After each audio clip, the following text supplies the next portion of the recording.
Hello, I'm Daniel.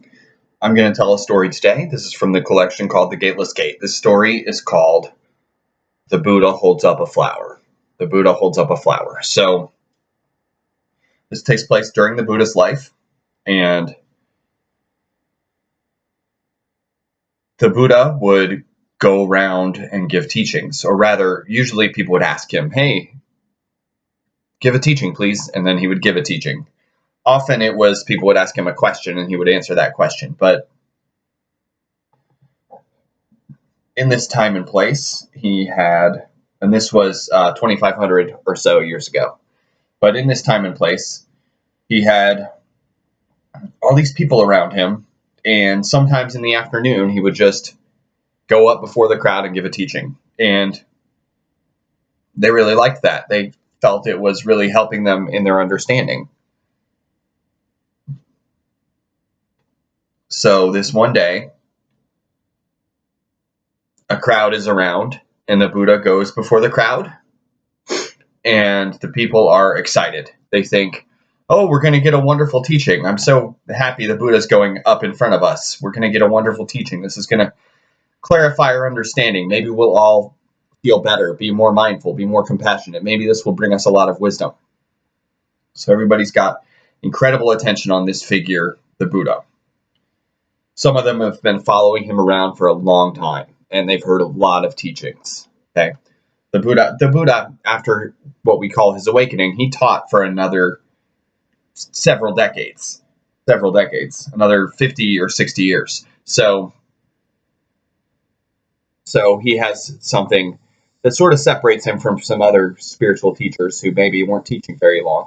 He had a lot of opportunities to teach. He taught for a long time and that's why there are so many. Well, it's part of the reason there are so many Buddhist teachings. So some of these people had been with him for a long time, and some of them were with him for the first time that day. Okay, when he gave what's called the flower sermon. Okay, so the Buddha goes in front of this crowd, and they're waiting, and they're happy, and they're excited, and sometimes, a lot of the time, he would give someone exactly the talk they needed, because that part of his genius was he knew what you needed and could tell you what you needed.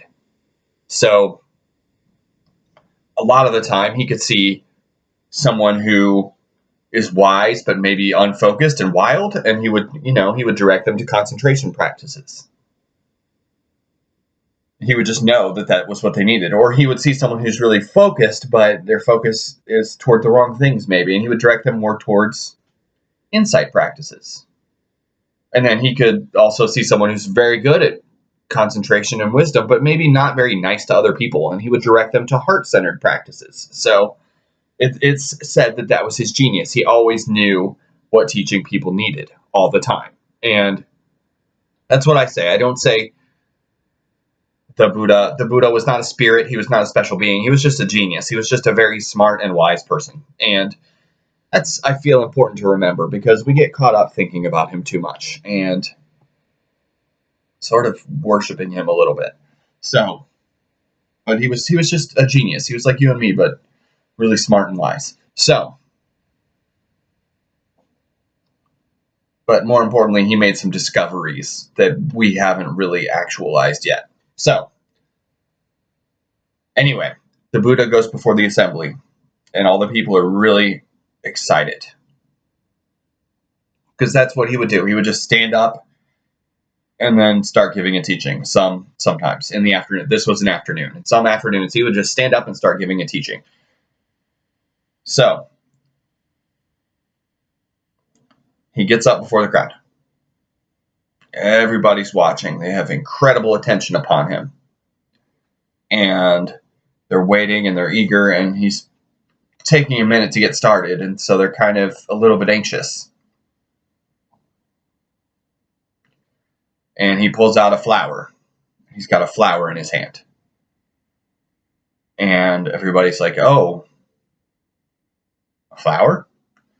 And they think, is he going to tell us something about the flower?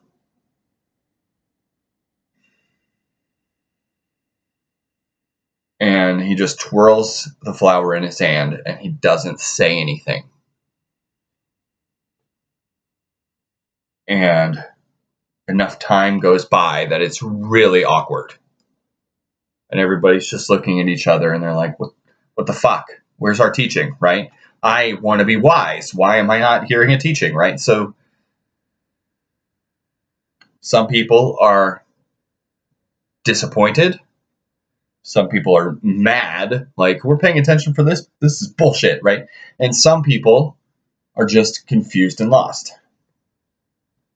They're just staring and they're like, just spinning a flower. This is stupid. But one person in the crowd smiled. One guy, he smiles. His name's, sometimes he's called Kasyapa and sometimes he's called Kasyapa. But and then that's the same guy. If you see Kasyapa or Kasyapa, that's the same guy. But he just smiled, and that's it. And this guy, Kasyapa, he was known as a very wise student of the Buddha. He was someone that had a lot of respect. And actually, later on after the Buddha's death, he sort of convened the council that tried to figure out what the best teachings of the Buddha were and try to collect them. So he was important and he would go on to be important. But anyway, he smiles. And the Buddha says, he's got it. And then the Buddha leaves. The Buddha said more than he's got it, but I'm paraphrasing here. But the Buddha says he's got it, and then he leaves. The teaching's over.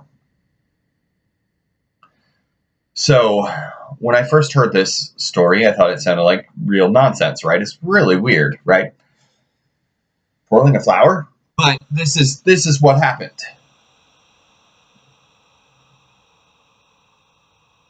The crowd came into this situation with expectations and desires. Okay?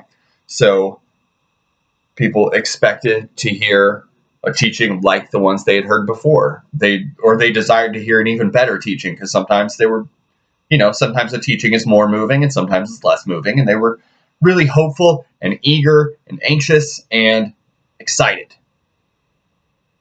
So they brought all this baggage into the situation. They didn't just come into the situation to hear a teaching. They brought all their baggage into it of their excitement to hear a really powerful teaching. They had a lot of baggage.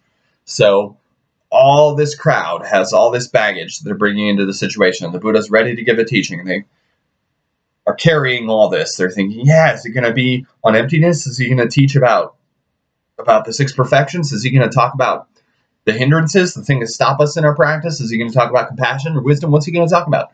And they're all wondering and they're all hoping for the teaching they want to have. And so they have this experience of, excuse me, of seeing the Buddha twirl a flower, and their expectations are not met. Their expectations are not met. So they react to that. They don't like it. Of course, we don't like it when our expectations aren't met. We don't like it. And so a lot of them are like, I came here for this. This is stupid. But not Kasyapa. Everyone else sees the twirling flower and gives a whole lot of thought to what they're not hearing, which is the talk they wanted and expected. They give a whole lot of thought to that. They're either thinking about teachings they've had before, or they're thinking, is this what things are like now? I'm going to leave, right? Or they're thinking, this guy maybe isn't that wise. They see the twirling flower and they're having all these thoughts. But Kasyapa sees the twirling flower and he just sees a pretty flower. I'll say that again. Kasyapa sees the twirling flower and he just sees a pretty flower and he smiles. Because what's he not doing? He's not bringing any baggage into the situation. He has no expectations. He has no wishes. He's not anxious. He's just here for the teaching and ready for whatever comes. He's just present. And because he's just present, he has a different reaction to the flower teaching than everyone else. Totally different. No one else even came close. He sees a twirling flower and he just smiles because it's just a twirling flower. He's not thinking about what's not happening. He's present with what is happening. He's saying, now it's like this. Twirling flower, beautiful. Everyone else is somewhere else. They're either obsessed with what they wish was happening, or they're thinking of past talks, or they're speculating on future talks. Like, is this going to be like this from now on? Kasyapa is just there. He's just there for the teaching. He's nowhere else. So when the Buddha sees, and I guess it's very clear to the Buddha that Kasyapa just sees a flower and smiles. It's very clear to the Buddha that he's got no baggage. He's not bringing anything into this. He's just here for the teaching.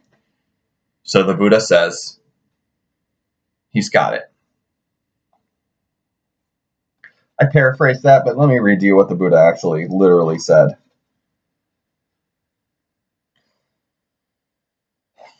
I have the treasury of the true Dharma I, the wondrous mind of Nirvana, the true form of no form, the subtle and wondrous gate to the Dharma, the special transmission outside the scriptures, not established on words. I now entrust it to Kasyapa.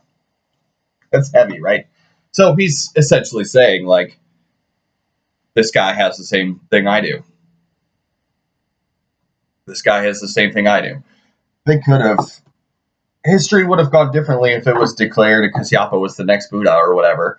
But that's not how things went. But Kasyapa is credited as the student that the Chan or Zen Buddhist tradition comes from. That is, Kasyapa had a student, Sengsan, and Sengsan had a student, and he had a student, and he had a student, on down to the modern era. There's a lot of speculation that is a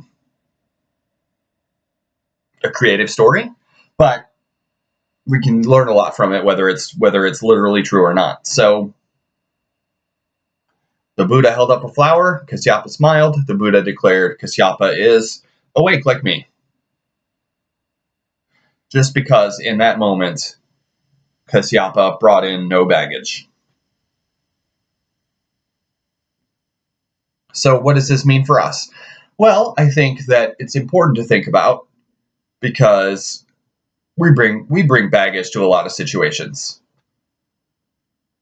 We bring baggage to a lot of situations.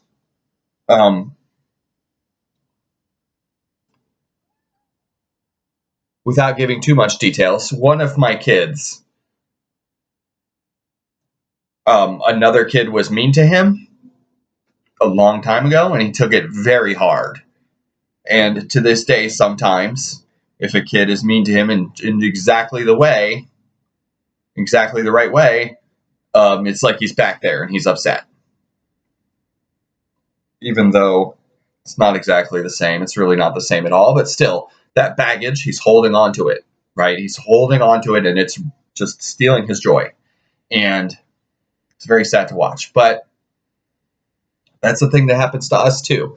If you've ever, a lot of people, especially around relationships, people carry a lot of baggage, and they think, well, I was hurt. I couldn't trust this person. How will I trust again, right? I couldn't trust this person, so now I'm not trusting. And it also happens around jobs too. Like this, my boss here was a jerk to me, and I'm always holding on to that, expecting the other shoe to drop, expecting my boss to be a jerk at some point, right? We carry that kind of shit around, and sometimes it helps. Well, I don't want to say helps. I do want to say we should learn from the past, but not live there. We should learn from the past, but not live there. So we need to remember things that were problematic for us, but at the same time, we don't want to project. We don't want to carry that around so tightly that when it's not even happening, we're so afraid it's going to happen that we're upset. Because that's a tendency we have. We carry so much baggage and expectations, and because of that, we get disappointed, of course.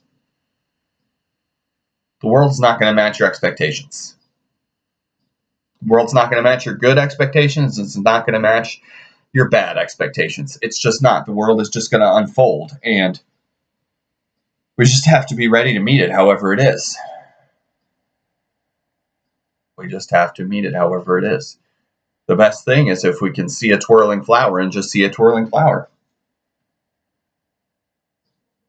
Just see a twirling flower. Just be, we say things like be here, and it's kind of silly because here is where you are, whether you know it or not. Here is where you are. There's nowhere else to be. But still, our brains are crazy sometimes, and we are mentally not present, even though physically we're obviously present. And Kasyapa in the story was just there, and everybody else was not. So that's what we have to take from this: is can we learn how to be present, and can we learn how to put down our baggage, or at least stop holding it so tightly. Stop obsessing about the past or about our wishes for the future, because things are just going to happen, and we can work toward the things we want, but ultimately the world is unpredictable. The world is unpredictable. So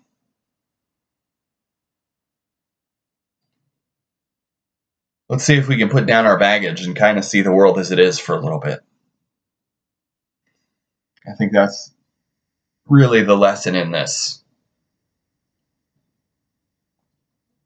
Put down your baggage. So that's it for today. Thank you for taking the time to listen to this talk. Have a good day.